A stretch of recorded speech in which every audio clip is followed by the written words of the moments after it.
সালামু আলাইকুম। আজকে সারাদিন সারা বাংলাদেশ তোলপাড় শেখ হাসিনার এক সাক্ষাৎকারকে কেন্দ্র করে। আমরা যখন ফেসবুকে শেখ হাসিনার মৃত্যুর গুজব শুনছিলাম, তখনই তিনি বিশ্ব মিডিয়াকে সাক্ষাতের মাধ্যমে জানালেন, প্রথমত তিনি জীবিত আছেন, দ্বিতীয়ত ঝুঁকেঙ্গা নেহি সালা স্টাইলে আছেন, তৃতীয়ত তিনি দেশে ফিরলে এই যে জুলাই আগস্ট অভ্যুত্থানের যারা নেতারা আছেন তারা কেন জুলাই সনদের আইনি ভিত্তি চাচ্ছেন, এটার মেইন কারণই হচ্ছে তিনি যে ঝুঁকেন নাই, কোনো অনুশোচনা নাই, প্লাস তিনি আসলে সবার যে বিচার করবেন, এই যে দ্ব্যর্থহীন কণ্ঠে তিনি আজকে আন্তর্জাতিক গণমাধ্যমের সামনে এই বিষয়টা প্রকাশ করলেন। এরপরই কিন্তু বিষয়টা নিয়ে সরকার থেকে শুরু করে সবার মধ্যে একটা প্রতিক্রিয়া হয়েছে। নয়াদিল্লিতে অবস্থানরত শেখ হাসিনার সাক্ষাৎকার আজকে রয়টার্স, এএফপি এবং যুক্তরাজ্য ভিত্তিক দ্য ইন্ডিপেন্ডেন্টে প্রকাশ করা হয়। সাক্ষাৎকারে তার বিরুদ্ধে যে মানবতা বিরোধী অপরাধ, জাতিসংঘের প্রতিবেদন থেকে শুরু করে দেশের প্রতিবেদন, প্রায় 1400 মানুষ হত্যার যে অপরাধ, সেই অপরাধের অভিযোগ তিনি প্রত্যাখ্যান করেছেন এবং চলমান এই বিচারকে, আন্তর্জাতিক অপরাধ আদালতের বিচারকে রাজনৈতিক উদ্দেশ্য প্রণোদিত বলেও মন্তব্য করেছেন। আন্তর্জাতিক অপরাধ ট্রাইব্যুনালে তার বিরুদ্ধে যে অডিওগুলো উপস্থাপন করা হয়েছে, সেখানে তিনি গুলি চালানোর নির্দেশ দিয়েছেন। এএফপির কাছে শেখ হাসিনা দাবি করেছেন অডিওর কথাগুলো ভুলভালভাবে উপস্থাপন করা হয়েছে।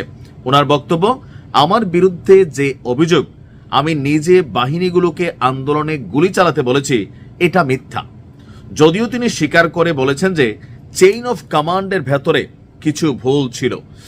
তো শেখ হাসিনার অভিযোগ, তাকে আত্মপক্ষ সমর্থনের জন্য যথেষ্ট সময় দেওয়া হয়নি, তবে তিনি কোনো আদালতে আত্মসমর্পণ করেনি কিংবা কোনো আইনজীবীও নিয়োগ দেননি।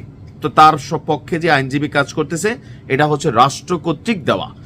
শেখ হাসিনার বক্তব্য রয়টার্সকে যে ক্যাঙ্গারো কোর্টে মামলা চলছে, অপরাধী বানিয়ে রায় আগে থেকেই নির্ধারিত হয়ে গেছে।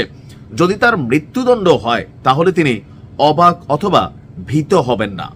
তার বক্তব্য, আমি নিহত প্রতিটি শিশু, ভাই বোন, আত্মীয় বন্ধুর জন্য শোক জানাই, কিন্তু এজন্য আনুষ্ঠানিকভাবে আমি ক্ষমা চাইব না ও স্বীকৃতি। তার বক্তব্য, আওয়ামী লীগ সরকারকে উৎখাতের জন্য রাজনৈতিক প্রতিপক্ষরা এই জুলাই আগস্ট অভ্যুত্থান ক্রিয়েট করেছিল এবং অস্থিরতা তৈরি করে তার বিরুদ্ধে চক্রান্ত করেছিল।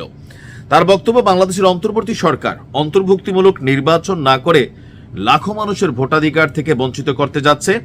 নোবেল বিজয়ী ডক্টর মোহাম্মদ ইউনূসের নেতৃত্বাধীন অনির্বাচিত অন্তর্বর্তী সরকার আওয়ামী লীগকে নির্বাচনে অংশ নেওয়ার অধিকার থেকে বঞ্চিত করছে। এটা জনগণের মত প্রকাশের অধিকার কেড়ে নিচ্ছে, যা একটি বিপজ্জনক নজির হতে যাচ্ছে। তার বক্তব্য, আওয়ামী লীগের উপর নিষেধাজ্ঞা শুধু অন্যায় নয়, এটি আত্মঘাতীয়। এবং এখানে তিনি আরো বিভিন্ন বক্তব্য দিয়েছেন। আর বর্তমানে তিনি কি দেশে আসবেন?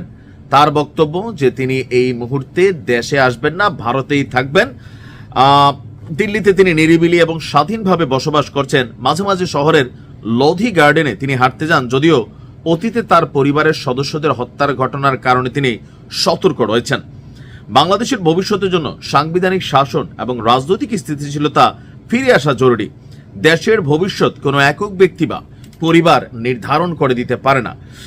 তো তিনি কখন আসবেন? আগামীতে যখন নির্বাচিত সরকার আসবে তখনই আসবেন। আমি প্রথম থেকে বলে আসছি যে শেখ হাসিনাকে ফেরানোর জন্য ডক্টর ইউনূসের এই সরকার, তারা কিন্তু কোন রকম বড় ধরনের উদ্যোগ নেয় না। একটা চিঠি দিছে, ভারত সেই চিঠির খবর 1 বছর পরে দিছে, এটা তাদের প্রায়োরিটি লিস্টেই নাই। সরকারের পক্ষ থেকে খুব বেশি চাপচুপ দেওয়া হয় না। এমনি আমাদের প্রেস সচিবরা বলেন আর কি যে এই করা হচ্ছে, সেই করা হচ্ছে।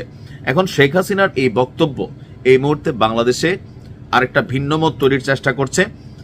আপনি কি মনে করেন যে এই যে তিনি স্ট্যান্ড নিলেন যে ঝুঁকবেন না, ক্ষমা চাইবেন না, বা আওয়ামী লীগের নির্বাচনকে অংশগ্রহণ করতে না দিলে এখানে সুষ্ঠু ভোট হবে না, বা সামহাও, আপনি কিভাবে দেখছেন? ভালো থাকুন।